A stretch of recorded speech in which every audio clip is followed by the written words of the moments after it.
آج سے ہزاروں سال پہلے ملک شام میں ایک قوم رہا کرتی تھی۔ اس قوم کا نام سوران تھا اور اللہ نے اس قوم کی اصلاح کے لیے ایک اپنے نبی کو مبعوث کیا، جس کو زمانہ آج بھی ایوب علیہ السلام کے نام سے پہچانتا ہے۔ حضرت ایوب علیہ السلام بہت مالدار، خوبصورت، اپنے قبیلے کے سردار اور نہایت عبادت گزار تھے۔ آپ کے 7 بیٹے اور 7 بیٹیاں ہوا کرتی تھی۔ آپ کی عزت و مرتبے کا عالم یہ تھا کہ رستے سے جہاں سے آپ گزرتے تھے لوگ کھڑے ہو کے آپ کا استقبال کیا کرتے تھے۔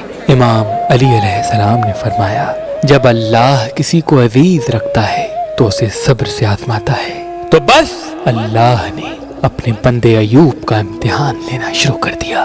حضرت ایوب علیہ السلام کی ساری اولاد مر گئی اور ساری دولت ختم ہو گئی، اور اس کے ساتھ ساتھ اللہ نے ایوب کو ایسی بیماری دے دی جس میں ایوب علیہ السلام کا گوشت گلنے لگا، یہاں تک کہ ہڈیاں تک آشنا ہونے لگی۔ بس دنیا نے اپنا روپ بدلنا شروع کر دیا۔ وہ لوگ جو ایوب علیہ السلام کی عزت کیا کرتے تھے، کھڑے ہو کے استقبال کرتے تھے، وہ لوگ حضرت ایوب علیہ السلام کی توہین کرنے لگے۔ یہ کہنے لگے کہ اللہ اس سے ناراض ہے، اللہ کا عذاب ہے ایوب پر۔ یہ کوئی نبی نہیں، یہ کوئی نبی نہیں، بلکہ ایک بے انتہا گناہگار انسان ہے۔ یہاں تک کہ ایوب علیہ السلام سے کوئی بات تک نہیں کرتا تھا۔ اللہ کا نیک نبی مطمئن رہا اور مسلسل اللہ کا ذکر، اللہ کا شکر کرتا رہا۔ لوگوں نے یہ فیصلہ کیا کہ جو بیماری ایوب کو ہے، ایسا نہ ہو کہ ہمارے بچوں کو ہو جائے، اٹھاؤ ایوب کو، اسے ہمارے محلے میں رہنے کا کوئی حق نہیں۔ بس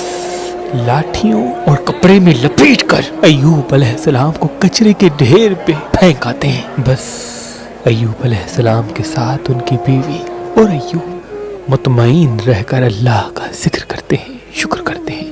جب کھانے کے لیے کچھ نہ بچا تو ایوب علیہ السلام کی زوجہ لوگوں کے گھروں میں جا کر کام کیا کرتی تھی، وہ جو تھوڑی سی اجرت ملتی تھی اس میں سے حضرت ایوب علیہ السلام کا علاج کراتی تھی۔ لیکن ایوب علیہ السلام اللہ کے ذکر و شکر میں مصروف رہے۔ تاریخ میں لکھا 12 ماہ یا 18 ماہ مسلسل ایوب علیہ السلام کی بیماری بڑھتی رہی۔ ایک دن آپ کی زوجہ نے کہا، اے اللہ کے نبی، آپ اللہ سے دعا کیوں نہیں کرتے کہ اللہ آپ کو شفا عطا کرے؟ حضرت ایوب نے مسکرا کے کہا، مجھے یہ بتاؤ ہم نے خوشحالی میں کتنے برس گزارے؟ ان کی بیوی نے کہا کہ تقریباً 80 سال۔ تو آپ رونے لگے اور کہا، 80 سال تک خوشحال رہے تو خوش تھے، ابھی 1 سال سے اللہ نے امتحان لیا تو میں ہمت کو ختم کر دوں؟ جب تک اللہ اپنے بندے کو آزمانا چاہے میں امتحان دوں گا۔ یہاں تک کہ حضرت ایوب علیہ السلام کے جو جسم پہ زخم ہوا کرتے تھے اس میں کیڑے پڑ گئے۔ اگر کوئی کیڑا گر جاتا تھا ایوب علیہ السلام اس کو اٹھا کے اپنے جسم پہ رکھ دیتے تھے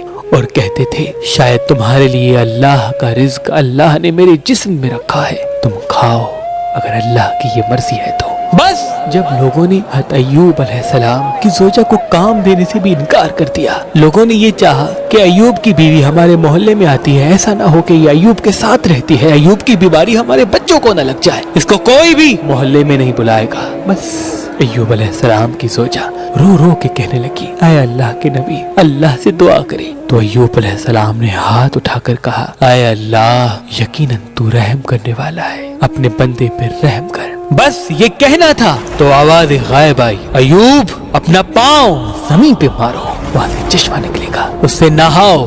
بس ایوب علیہ السلام نے اپنا پاؤں زمین پہ مارا، وہاں سے چشمہ نمودار ہوا۔ ایوب علیہ السلام نے جیسے ہی اس پانی کو اپنے جسم پہ لگایا، اللہ کے فضل و کرم سے ایوب علیہ السلام کی بیماری ختم ہو گئی اور وہ پھر سے جوان ہو گئے، اور اللہ نے آسمان سے سونا برسانا شروع کر دیا، اور اللہ نے ایوب علیہ السلام کی بیوی کو بھی جوانی بخش دی، اور 23 بیٹے اور 27 بیٹیاں عطا کی، اور وہ پہلے سے زیادہ خوشحال و شادمان ہو گئے۔ بے شک اللہ اپنے بندوں پہ رحم فرمانے والا ہے۔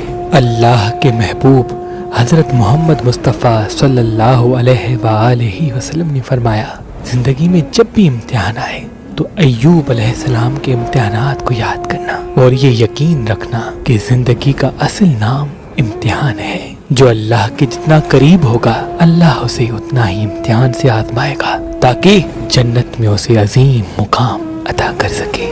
بے شک وہ عدل فرمانے والا ہے، وہ عدل فرمانے والا ہے۔